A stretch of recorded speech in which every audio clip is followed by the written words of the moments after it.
আজকের গল্পে তারাপ্রসন্ন। লেখক জাতির প্রকৃতি অনুসারে তারাপ্রসন্ন কি লাজুক এবং মুখ ছোটা ছিলেন।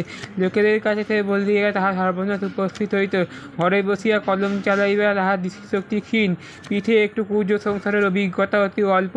লৌকিকতার বোল সকল সবাই মুখে আসে না। এই জন্য গৃহ দুর্গার বাহিরে তিনি আপনাকে কিছুই নিরাপদ বলে মনে করিতেন না। লোকেও তাকে একটু উদ্ভুত রকমের মনে করিতে এবং সেও দোষ করিয়া যাই মনে করো যদি প্রথম পরিচয় পরম ভদ্রলোকে উচ্ছ্বসিত করে।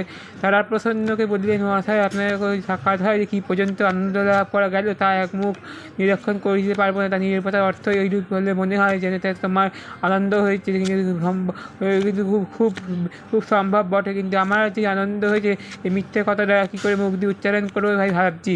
মধ্যাহ্ন নিমন্ত্রণ করিয়া লক্ষ্যপতি গৃহস্বামী সাহেব বলে প্রাককালে পরিবেশন করিতে আরম্ভ করে। মধ্যে মধ্যে কাকুতি মিনতিতে ভোজন করে ক্ষুরদার বিলের আয়োজন করে। মহাশয়ের কাছে কষ্ট দেওয়া তার প্রশ্ন চুপ করিয়া থাকে এবং আমি কথাটা পাথরভূমি দিয়ে তার উত্তর দেওয়া সম্ভব না।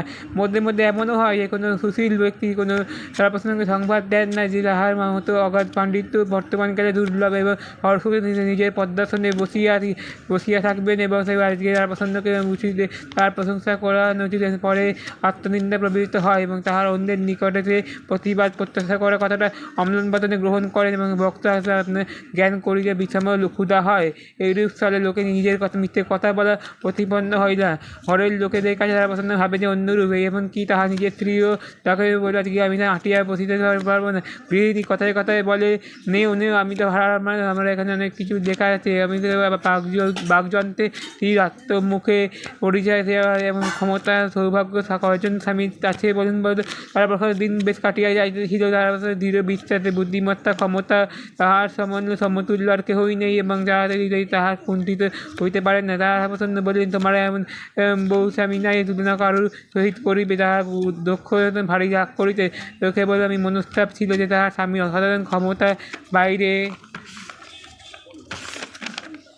প্রকাশ হয় নাই। কিন্তু আজকে আমি তারা পছন্দ বলে আজকে আমি তাহাই অনুরোধ করবো অনুরোধ করিতে বললে আজকে আমি বুঝিবে তুমি তাই রামায়ণ কালিদাসের মহাভারত বললে আজকে কান্নাদাসই বুঝতে হবে তার স্বামীর মতো সম্পূর্ণ দুর্বল হইবার ক্ষমতা আশ্চর্য তীব্র কারোরই দেখা নাই। তিনি মনে মনে কল্পনা করেন যে এই স্বামী যখন বই ছাপা হইবে এবং কেউ কেউ অক্ষর বুঝিতে পারিবে না তখন দেখসুদূর লোক বিস্তারে কিরূপ অভিভূত হইবে। এবার সহৃদয় স্বামীকে বলে এইসব লেখা ছাপাও। তারপর বলে আমি বই ছাপানো ভগবান মনু স্বয়ং বলে গেছেন যে প্রয়োজন আজকে আমি এই চারটি সন্তান ছিল, চারটি কন্যা ছিল।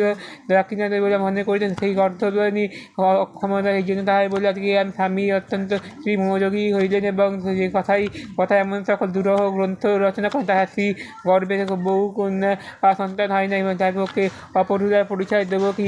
প্রথমে আজকে আমি তার যখন বলে আজকে আমি তখন তারা প্রসন্ন নিশ্চিন্তভাবে ঘুমিয়ে গেলেন। তারপর স্মরণ করো একে একে চারটি কন্যায় বিবাহ হইয়া গেল। এই জন্য বিস্তর অর্থের প্রয়োজন। গৃহিণী অত্যন্ত নিশ্চিন্ত মুখে বলিলেন, তুমি যদি এমন একটুকুনি মন দাও তাহলে আমাকে ভাবনার কিছুদিন থাকে না। তারপর বললে ব্যাঘ্র হবে বলে সত্য নাকি? আচ্ছা বলো দেখি কী করিতে হইবে। বলে আজকে আমি নিয়ে তুমি বলে কলকাতায় চলো, আমি এই বইগুলো ছাপা 5 জন লোককে তোমার জানুক এবং পরে দেখবে আপনি টাকা আসে ছাপে কিনা। স্ত্রী ক্রমে বিলাস করে এবং মনে মনে প্রত্যয় করে যে আজকে আমি পাড়া শুধু লোকের কন্যাটায় মোচন করিব। এখন কলকাতায় যাইবার সময় হয়তো পড়িয়া গেল। তখন বলে আজকে আমি নিঃসঙ্গ করেছি। আজকে আমি তাহাকে খাইয়ানোর পরে নিত্যদৈমিক কর্তব্য সংসারে বিধবা বিপদ হইবে কে রক্ষা করিবে। কিন্তু অভিজ্ঞ স্বামীরা পরিচয় করেন এ অত্যন্ত ভীত এবং অসম্মানিত অবস্থা দেখাইতে পারায় প্রচুর লোককে স্বামী নিত্য অভ্যাস করে অবস্থা বলে আজকে আমি নিরাপদে থাকি। স্বামীকে অনেক মাথায় করিয়া দেবো এবং মারু দিয়ে বলে আজকে আমি তোমাকে রওনা করিয়া দিলাম, কিন্তু ঘরে আচ্ছন্ন করিয়া থাকিবে। কলিকাতা আসিয়া তারা প্রথম তাদের চতুর মুখে বললে আজকে বেদ বেদান্ত প্রকাশ করিলেন। আমি গহনা প্রস্তুত করো। তাহার অধিকাংশ খরচ হইয়া গেল। বিনোদন আমি কোনো দোকানে ছোট বড় সমস্ত সম্পদ নিকটে বেদ তারা প্রসন্ন গৃহিণীকে একখানা বই রেজিস্ট্রি করিয়া পাঠান। আশঙ্কা ছিল যে পাশে ডাকলা পথের মধ্যে হইতে চুরি করিয়া লয়। গৃহিণী যেমন চুপ করিয়া ছাপান তার স্বামী দেখালেন। যেদিন পড়বে সকল মেয়েকে নিমন্ত্রণ করিয়া খাওয়ালেন। যেদিন সকলে আসিয়া বইটি বসাবার কথা সেই কথাটাই বলে ফেললেন। আসল সকলে উচ্চস্তরে বলল, মা এই বইটাকে ফেলে রেখেছে আনন্দা, তুমি আমাকে একটুখানি বইটা তুলে দাও ভাই। তিনি বলে ওদের মধ্যে আনন্দা বলতে থাকে না, সেই কুলিঙ্গি ওপর তুলে রাখে। মুহূর্তের মধ্যে সেই পড়িয়া গেল। তারপর নিজের বড় মেয়েকে শশী, বা তুমি বই পড়তে ইচ্ছা করছে বুঝি, তা তুমি পড়ো, লজ্জা কি ভাই?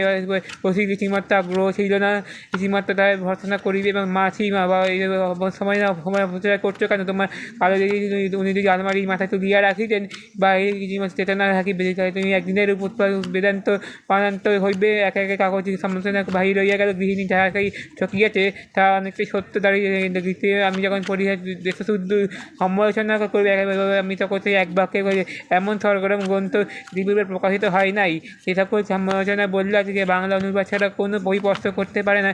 তার অত্যন্ত দ্বিতীয় দেশে ঝুড়ি ঝুড়ি নাটক নবেলে পরিবর্তন করে এবং দুই একটা মূল গ্রন্থ মধ্যে মধ্যে বাহির হয়, যে তা বিবঙ্গে সাহিত্য বাস্তবিক পাঠ্য হয়। যে ব্যক্তি বই পুরুষে আমি যারা শুনে দেখে আমি তারা পছন্দকে শরীর সকলে তাদের মধ্যে মিল করিয়া হয়তো স্থানভাবে এছাড়া আমি উল্লেখ করিলাম না। মোট কথার ওপর গ্রন্থাগারে আমাদের মতে অনেক পুরনো ঐক্যের কথা হয়। কথাটা যদি সত্যি হয়েছে তাহলে এই মোটের ওপর গ্রন্থাগারে পুড়িয়ে ফেলে দেওয়া উচিত ছিল। আজকের গল্পে তারা প্রসন্ন। লেখক জাতির প্রকৃতি অনুসারে তারা প্রসন্ন কি লাজুক এবং মুখ ছোটা ছিলেন। লোকেদের কাছে সে বলিয়া তাহার সর্বনাশ উপস্থিত হইত। ঘরে বসিয়া কলম চালাইবা তাহার দৃষ্টিশক্তি ক্ষীণ। পিঠে একটু কুজ সংসারের অভিজ্ঞতা অতি অল্প।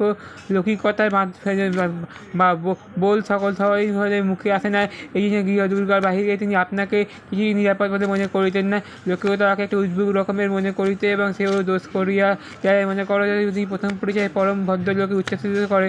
তারা প্রসন্নকে বলিলেন, মহাশয় আপনার সাক্ষাৎ হয় কি পর্যন্ত আনন্দ লাভ করা গেল তা এক মুখ নিরীক্ষণ করিতে পারবো না। তার নিরাপত্তার অর্থ এইরূপ হলে মনে হয় যেন